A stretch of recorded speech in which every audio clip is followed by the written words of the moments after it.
Convido vocês a abrirem suas Bíblias em Mateus capítulo 4.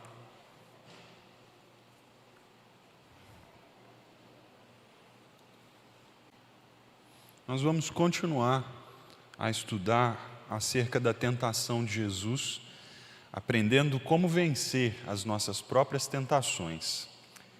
É bom, né? A gente estar aqui de volta e não ficar olhando só para a câmera, onde a gente não tem certeza se as pessoas estão nos acompanhando. É bom ver os irmãos aqui.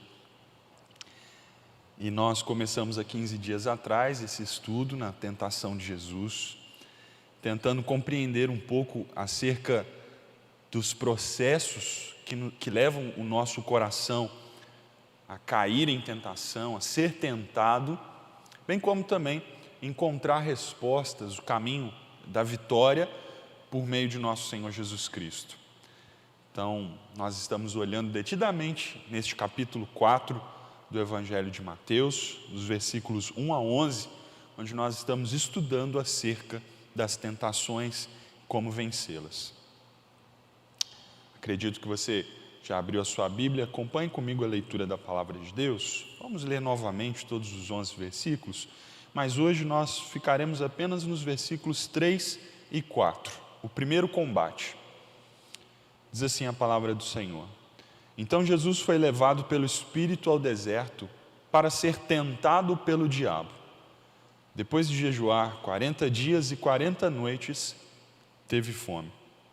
O tentador aproximou-se dele e disse: Se és filho de Deus, manda que estas pedras se transformem em pães. Jesus respondeu: Está escrito, nem só de pão viverá o homem, mas de toda a palavra que procede da boca de Deus. Então o diabo o levou à cidade santa, colocou-o na parte mais alta do templo e lhe disse: Se és filho de Deus, joga-te daqui para baixo, pois está escrito, ele dará ordens a seus anjos a seu respeito, e com as mãos eles o segurarão, para que você não tropece em alguma pedra. Jesus lhe respondeu: Também está escrito, não ponha à prova o Senhor, o seu Deus. Depois, o diabo o levou a um monte muito alto e mostrou-lhe todos os reinos do mundo e seu esplendor. E lhe disse: Tudo isso te darei se te prostrares e me adorares. Jesus lhe disse: Retira-te, Satanás, pois está escrito, adore o Senhor seu Deus, e só a Ele preste culto. Então o diabo o deixou, e os anjos vieram e o serviram. Irmãos, anteriormente nós vimos, num primeiro momento, nos versículos 1 e 2, as circunstâncias que envolveram a tentação de nosso Senhor. Nós aprendemos que a ocasião em que Jesus foi tentado naqueles dias foi logo após o seu batismo, que inaugurara o ministério de Jesus de forma oficial. A partir daquele momento, Jesus tomou sobre si toda a responsabilidade de ser o mediador entre Deus e o seu povo, a igreja. Jesus estava nos correspondendo de forma perfeita, e em todas as coisas, Ele estava se assemelhando a nós. E nós vimos que quem o levou até o deserto foi o Espírito Santo. E percebemos a partir daí que todas as nossas provações não são algum tipo de negligência, de apatia de Deus, ou até mesmo Deus cochilou e perdeu o momento e se esqueceu de nós. Ao contrário, em todas as coisas nós somos conduzidos pelo Senhor, mesmo nos momentos das provações e das tentações. E o propósito pelo qual o Senhor foi ao deserto foi para ser tentado. E o agente, o instrumento da tentação foi ninguém menos do que o príncipe das trevas, o diabo. E nós aprendemos, irmãos, que se Cristo foi experimentado daquela forma, nós também seremos. E nós vimos que tão logo alguém professe a sua fé no Senhor Jesus Cristo, ele passa a experimentar as mesmas aflições que o nosso Senhor. Se a cabeça sofreu, todo o corpo também sofrerá as mesmas experiências, as mesmas tentações. Mas o grande conforto que nós encontramos nesse texto é que nós sabemos a respeito do caminho para resistir o diabo pela fé, bem como não apenas ganhamos essa resistência, como nós descobrimos em Jesus, um verdadeiro intercessor, um sumo sacerdote misericordioso, que, tentado à nossa semelhança em todas as coisas, garante a vitória para nós. E hoje, meus irmãos, nós veremos nos versículos 3 e 4 o primeiro combate. E em cada uma dessas tentações, nós nos deteremos em cada um dos nossos estudos nas próximas semanas. A primeira delas está aqui nos versículos 3 e 4, o primeiro combate, e nós vamos dividir o nosso texto em 3 partes. A primeira delas é a preparação de Satanás, como ele se aproxima de Jesus. Segundo, a tentação propriamente dito, o ataque do diabo. E em terceiro lugar, a defesa de Cristo. E todas as tentações, todos os 3 combates terão o mesmo padrão. Satanás prepara o ambiente, ataca o nosso Senhor, mas Jesus se defende de uma forma muito específica. E nisso, mais uma vez, nós aprenderemos como que as tentações acontecem em nosso coração, bem como também nós aprenderemos acerca do caminho para nos proteger, para não cairmos em tentação. Então vejamos, nesse primeiro momento, a aproximação de Satanás. Como ele preparou-se para esse primeiro combate? No versículo 3, o texto nos informa que o tentador aproximou-se dele. Lembra que Jesus está já há 40 dias em jejum, logo após ter recebido aquela voz do céu que o confirmara diante dos homens, diante de todas as testemunhas que ele era o Filho de Deus. E agora, após esse período de escassez e com certeza de necessidade, o nosso Senhor teve fome. Isso nos mostrou que Jesus é tanto divino quanto humano. Por isso que ele sofre essa tentação de Satanás. E Satanás se aproveita deste momento de fraqueza de nosso Senhor e se aproxima dele. Perceba que Mateus está querendo fazer com que nós tracemos um paralelo e nos lembremos da tentação no jardim do Éden, em Gênesis capítulo 3. E naquela tentação, quem se aproximou de Adão e Eva foi a serpente. E aqui, como a serpente, Satanás, o diabo, se aproxima de Jesus. E perceba que no versículo 3, ele é chamado de tentador. Neste momento, nós precisamos, irmãos, observar que o diabo, o tentador, ele é chamado por esse nome, mas o texto nos apresenta 3 atividades do diabo acerca dos nomes que se dá a ele: diabo, o tentador e Satanás. E com esses 3 nomes nós aprendemos o que ele faz e como ele faz. Ele é Satanás, porque isso significa o opositor. Ele se opõe à obra de Deus, especificamente neste momento, ele se opõe à obra redentora de Deus por meio de Cristo Jesus. Se Satanás conseguisse derrubar Cristo, ele acabaria com o projeto de redenção de Deus para toda a humanidade. Jesus nunca foi um plano B, mas ele era o único plano de Deus.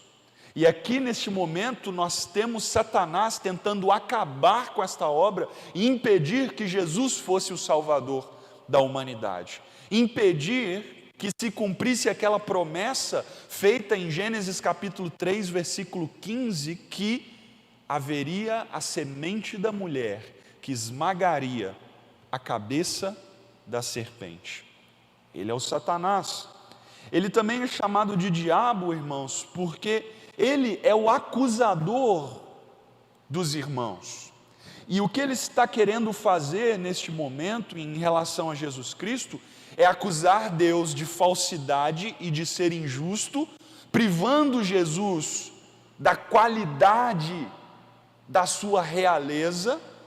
Lembre-se, Jesus é o Filho de Deus, o Rei soberano de todo o universo, que se faz servo e passa por esse momento de escassez.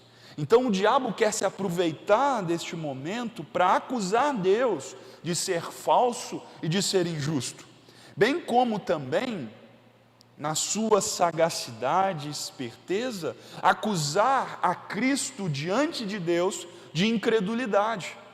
Uma vez que Cristo cedesse à tentação, o diabo poderia acusar Jesus diante de Deus, dizendo que nele havia pecado. E ele é o tentador, pois o que ele quer fazer, queridos irmãos, é destruir Cristo na sua trajetória de agradar a Deus de forma perfeita. Mais uma vez, você tem isso já em mente com toda certeza. O tentador quer fazer com que Jesus não seja o sacrifício perfeito pelo pecado da humanidade. Se houver um só pecado em Jesus Cristo, não há redenção pelos nossos pecados. Não há outro plano da parte de Deus. Então ele é Satanás, ele é o diabo, ele é o tentador, que de uma forma sagaz e oportuna se aproveita da fraqueza de Cristo, bem como, irmãos, da fraqueza de todos os crentes. Satanás rotineiramente se aproveita dos nossos momentos onde estamos em cansaço mental e físico, quando estamos passando por situações de perda, brigas familiares, situações de escassez e necessidade. Perceba que Satanás não é onisciente. Algumas pessoas nos perguntam se Satanás pode ler a nossa mente. Não, não pode. Nem mesmo ele pode estar em todos os lugares. Mas, meus irmãos, Satanás é uma criatura milenar que se opõe a todos os servos de Deus que já pisaram nesta terra. Ele não conhece a sua mente, mas conhece a sua cara. Ele sabe o que leva você ao esgotamento, à fraqueza. Ele sabe quando você está negligenciando os meios de graça, como a leitura da palavra de Deus, a frequência aos cultos, a oração. Ele sabe até mesmo neste momento quem está atento à explicação da palavra de Deus. E ele, como um ser sagaz, esperto e milenar, ele quer se aproveitar deste momento das nossas fraquezas para se aproximar de nós e nos tentar. William Perkins diz o seguinte: Satanás se aproveitará da ocasião da própria constituição do corpo de um homem para atraí-lo ao pecado. Leia comigo Tiago capítulo 1, versículos 13 a 15.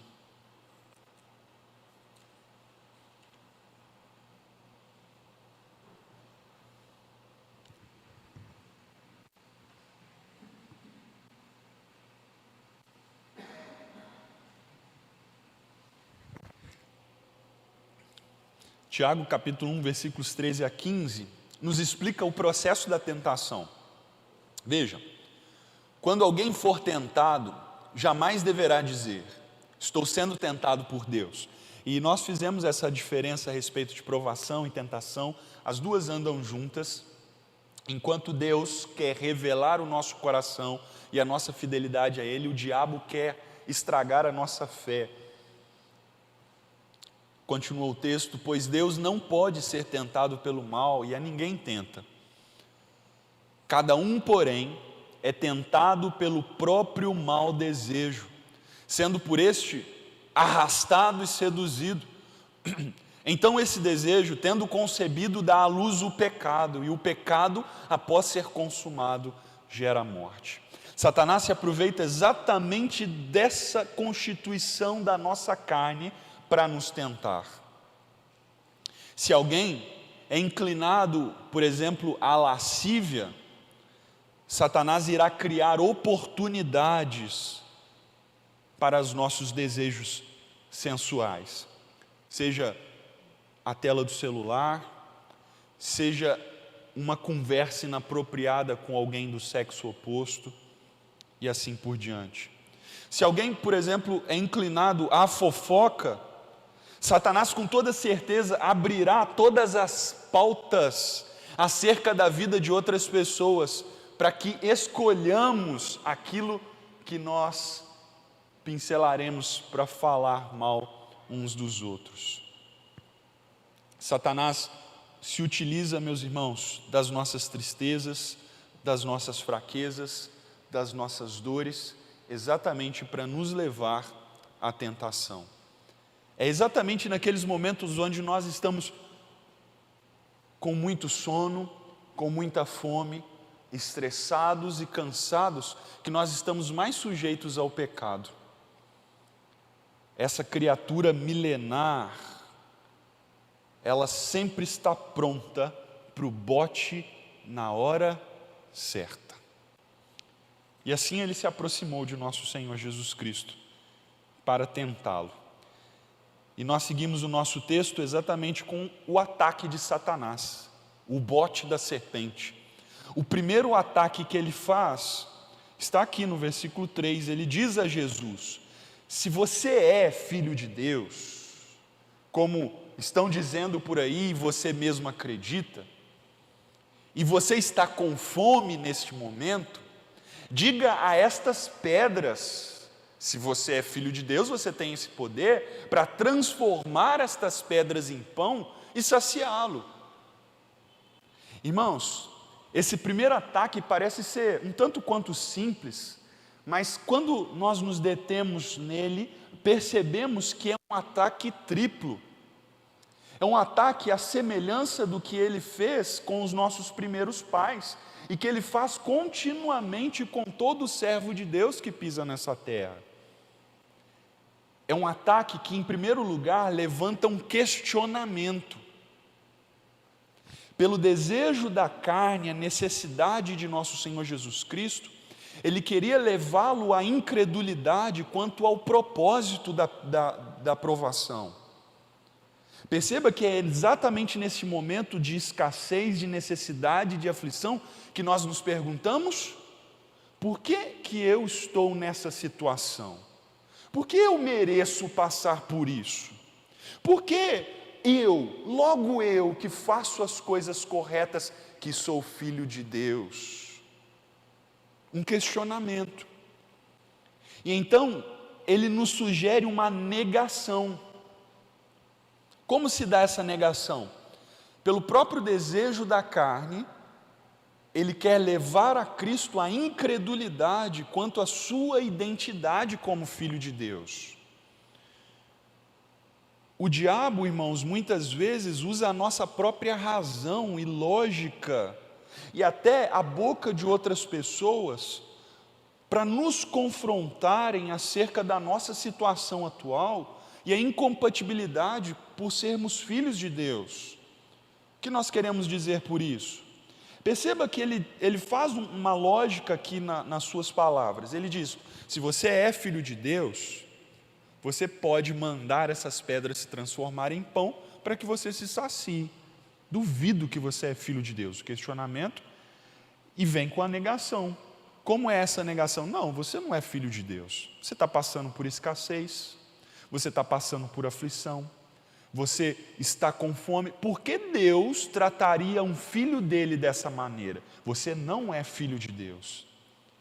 E nós pensamos assim, não é?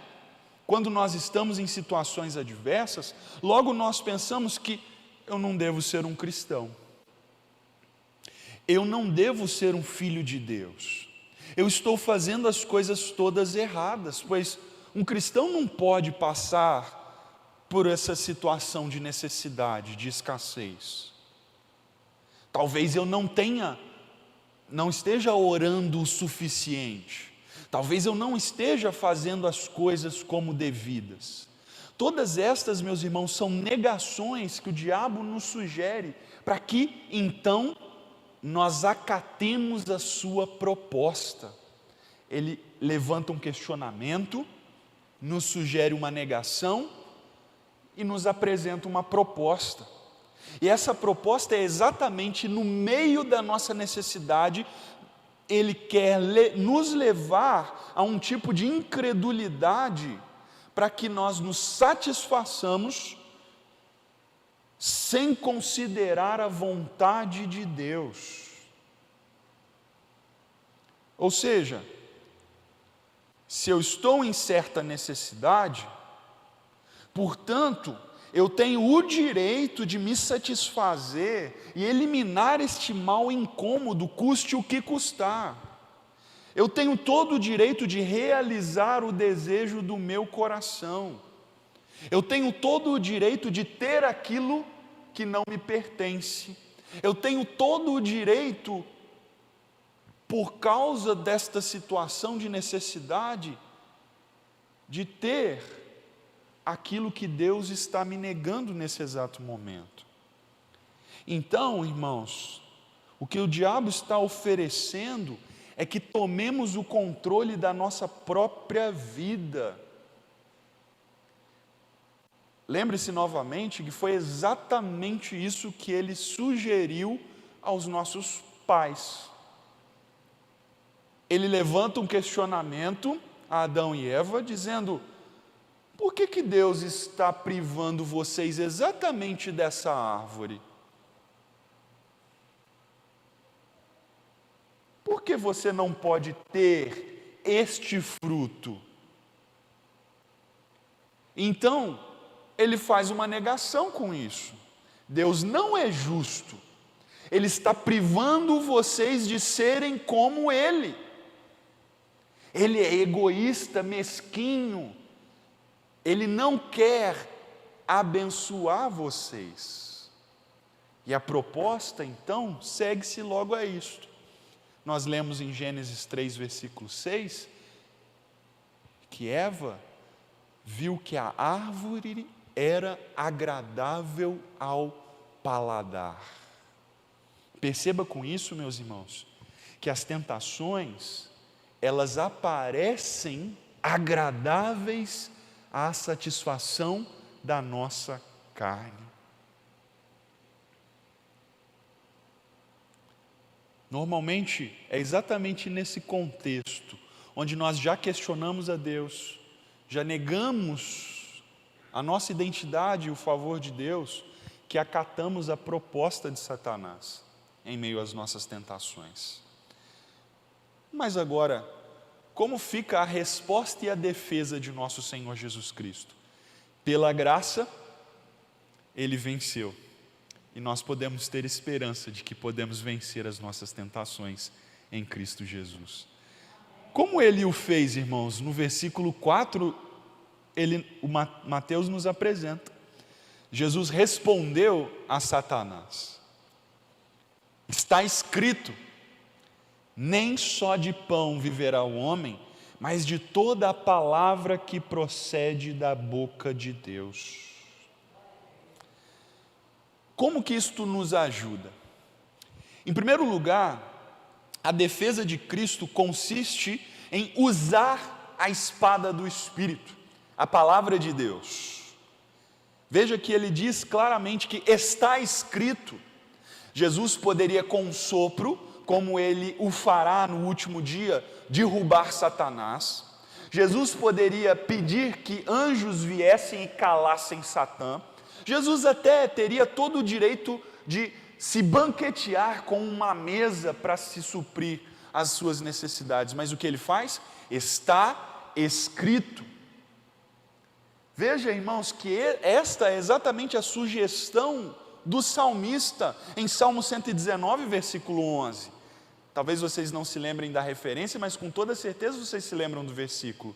Guardei a tua palavra em meu coração, para não pecar contra ti. É quando a palavra está armazenada em nosso coração, quando ela está em nossa memória, quando nós estamos dedicados a ela, é que ela nos protege dos ataques satânicos. Em Efésios capítulo 6, versículo 17, o apóstolo Paulo segue nesta mesma orientação, dizendo que a espada do Espírito é a palavra de Deus. Irmãos, aqui nós precisamos corrigir alguns ensinos dos nossos dias, onde se propõe alguns elementos místicos que substituem a palavra de Deus para proteger-nos das tentações. É triste dizer isso, mas nós já ouvimos de pessoas que justificaram as suas faltas, os seus pecados, porque fizeram trabalhos, magias, feitiçarias em relação a essas pessoas. E a proposta para se desatar o nó, como dizem por aí, é levar a um lugar chamado santo, um monte, ou numa igreja, ou aos pés de determinada pessoa, para que esse nó seja desatado. Não, meus irmãos. Se nós estamos passando por dificuldades e tentações, em primeiro lugar nós precisamos recorrer à palavra de Deus. Se nós não temos a suficiência ainda da palavra de Deus diante de nós, o que nós precisamos é de um irmão mais maduro, de um pastor, de um líder, de alguém que possa nos ensinar a palavra de Deus. Às vezes as pessoas nos procuram para vencer suas tentações, isso é bom. No entanto, o que elas querem é que nós oremos por elas e façamos em uma só oração a libertação daquela pessoa, mas as coisas não são assim. Nós recorremos à palavra de Deus. Vamos ver o que dizem as Escrituras, o que está escrito que pode nos libertar. Então, usando a palavra de Deus, a espada do Espírito, Jesus atribui o significado e o valor para ele e para todos nós. O que diz a palavra de Deus? Essa é uma citação, irmãos, direta de Deuteronômio, capítulo 8, versículo 3. Vamos abrir? Vale a pena nós lermos este texto para aprendermos a combater as nossas tentações. Deuteronômio capítulo 8, a partir do versículo 1, por gentileza.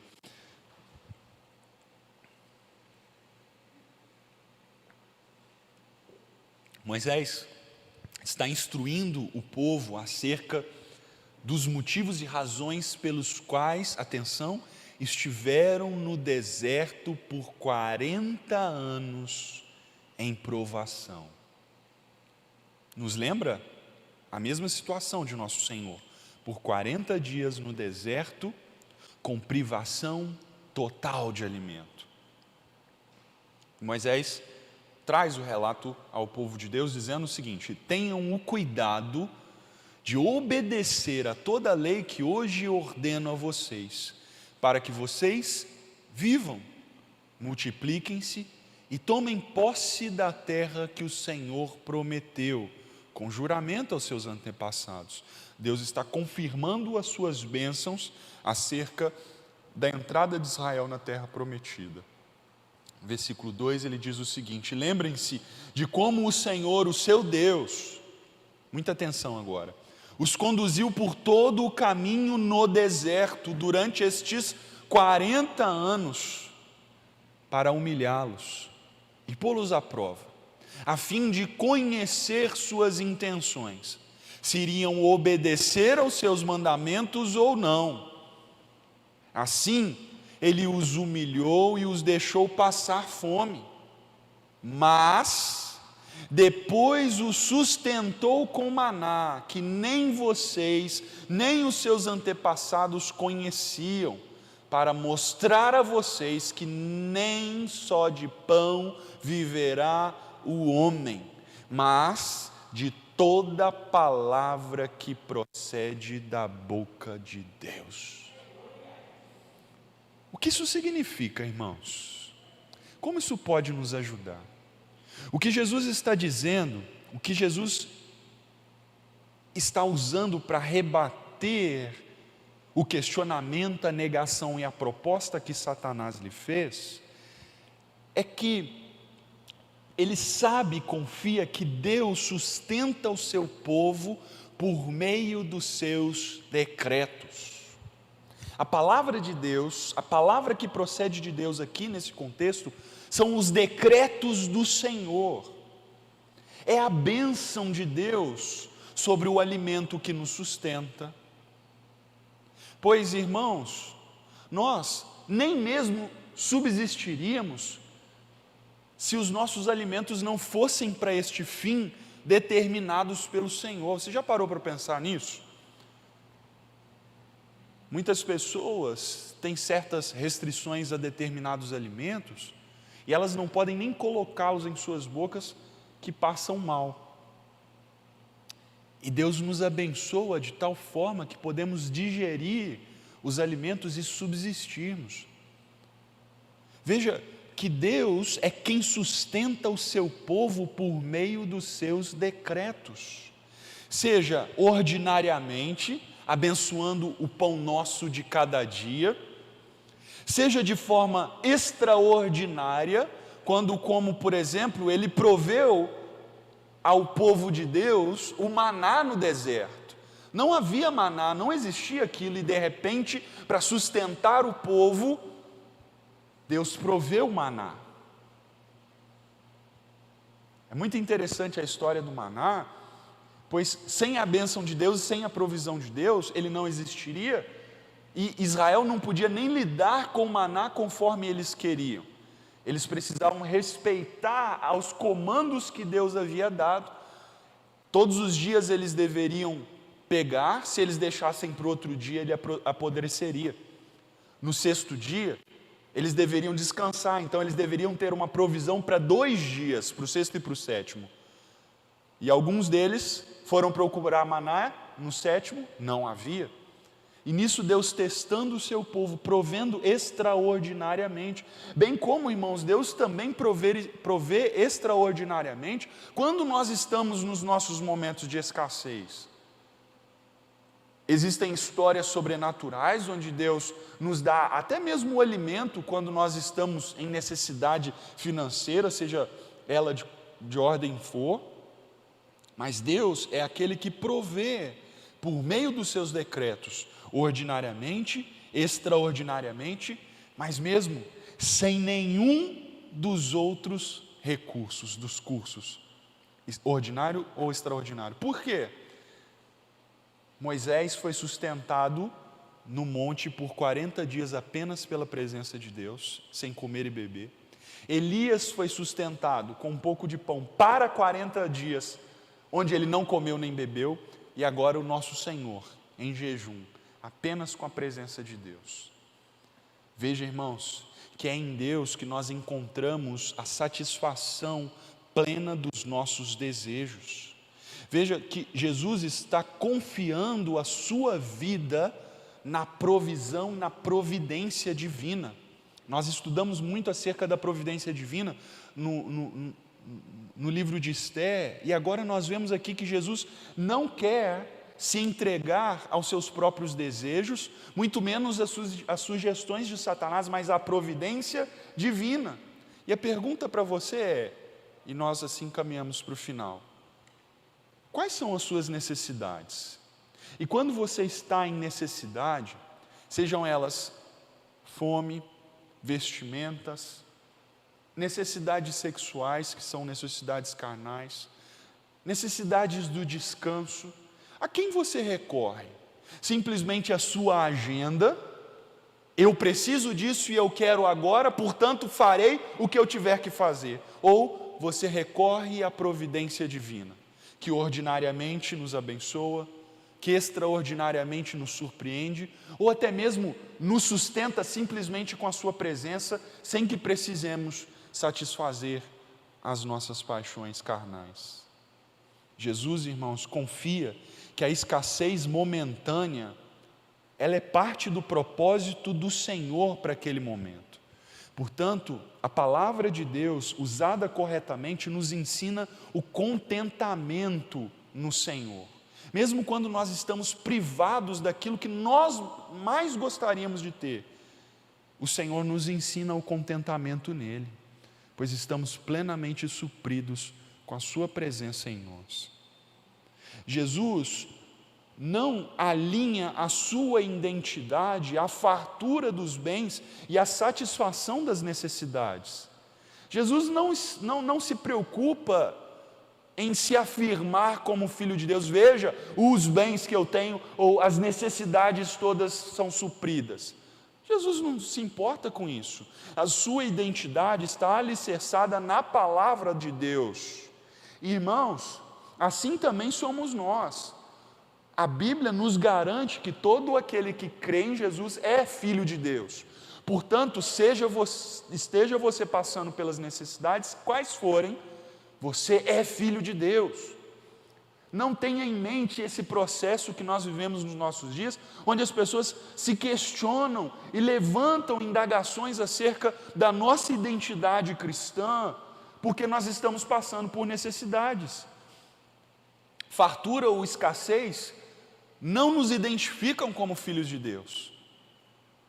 Muito embora Deus possa de fato satisfazer as nossas necessidades, e com toda certeza nós sabemos que aqueles que buscam ao Senhor têm provisão dos bens cotidianos, como Ele nos ensina ainda no Sermão do Monte: buscai primeiro a justiça de Deus e todas essas coisas vos serão acrescentadas.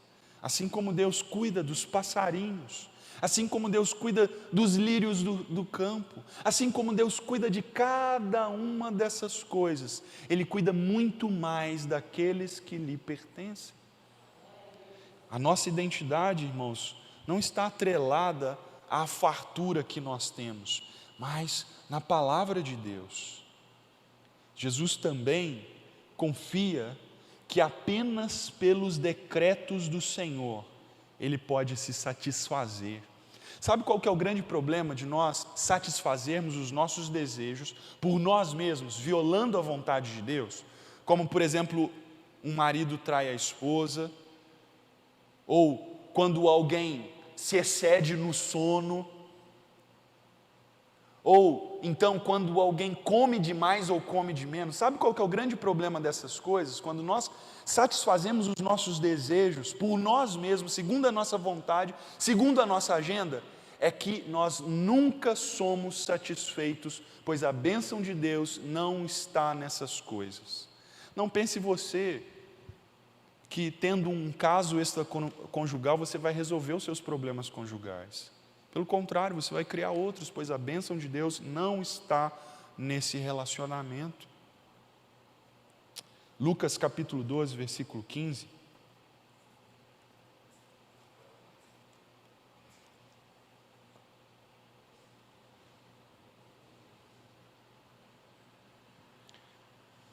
Jesus diz expressamente para nós, 12, versículo 15. Então lhes disse: cuidado, fiquem de sobreaviso contra todo tipo de ganância, com as propostas sedutoras de Satanás para você ter mais e mais e mais e mais. A vida de um homem não consiste na quantidade dos seus bens. Veja, meus irmãos, que Jesus está nos trazendo um caminho para vencermos as tentações e os nossos desejos carnais mais profundos, que é sermos supridos da palavra de Deus, que nos abençoa, que nos conforta, que nos traz paz ao coração e saciedade nele.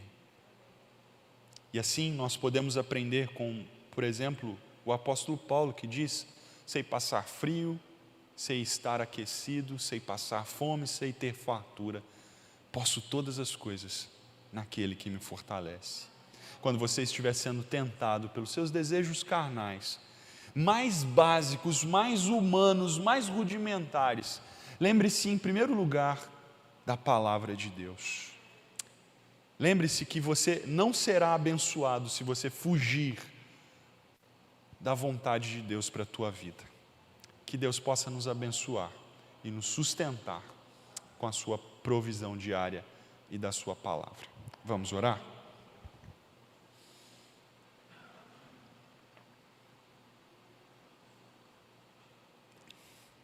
Senhor, nós queremos te render graças por tua palavra. Ela verdadeiramente nos satisfaz, ó Deus.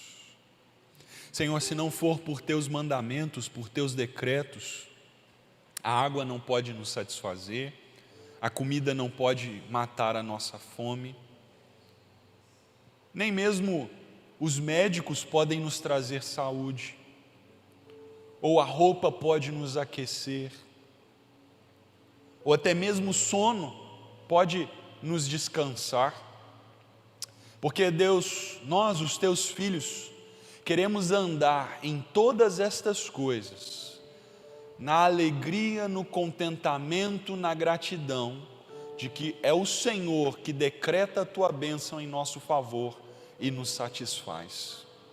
Ensina o teu povo, ó Deus, a resistir a estas tentações mais básicas, para que sejamos um povo santo, que honra ao Senhor em todas as coisas, no uso devido e adequado de tudo aquilo que o Senhor tem nos dado. Muito obrigado, Senhor, porque o nosso Senhor, Jesus Cristo, esteve por 40 dias naquele deserto, passando por privações, para que nós tivéssemos a certeza de que seríamos filhos de Deus. E apesar dos nossos fracassos, das nossas falhas, apesar dos nossos erros, apesar de que usamos as coisas que deveriam nos satisfazer, segundo a tua provisão, de uma forma egoísta, gananciosa, apesar de todas essas coisas, todos os nossos erros, ainda assim, o Senhor nos visita, nos provê e nos abençoa, para que aprendamos a ser gratos ao Senhor e a viver segundo a tua palavra. Ensina-nos, ó Deus, a sermos o teu povo santo, escolhido, guiado pelo teu Espírito. É a oração que nós fazemos, em nome de nosso Senhor Jesus Cristo, que vive e reina para sempre. Amém e amém. Irmãos, Deus abençoe a todos vocês, bom restinho de semana. Por favor, se lembre de que se você for participar de um dos cultos do domingo, você precisa fazer a sua inscrição, que já está disponível no nosso link do WhatsApp. Caso você esteja nos assistindo e queira participar do nosso culto, pode entrar em contato com as nossas mídias sociais, que nós lhe enviaremos esse mesmo link de inscrição. Deus abençoe a todos vocês, um grande abraço e até a próxima.